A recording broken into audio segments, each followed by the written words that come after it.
Welcome to Burlap Teachers. Enjoy the video. You start by opening the document and jumping straight into header mode. Double-click the top of the first page. Once inside, locate and enable different first page in the header and footer tools. This separates the cover header from the rest. You do this because page numbering is tied to headers. Separating the first page stops numbers there. Make sure the cover is the true first page. If necessary, insert a section break so the cover sits alone. Now, with different first page active, click the page number visible on the cover and press delete. This removes only that instance. You should check Insert Page Number after removing it to confirm numbering continues on later pages. If numbering disappears entirely, make sure the header of page 2 is not linked to the first. Use Link to Previous to break any remaining connection.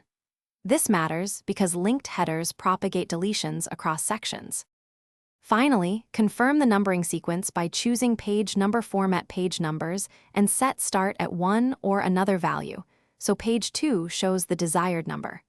If a number still appears on the cover, insert a Next Page section break before the second page and ensure Link to Previous is turned off in the second section.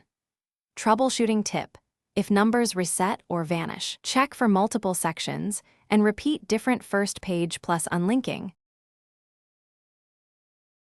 Thanks for watching. Consider subscribing if this video helped you.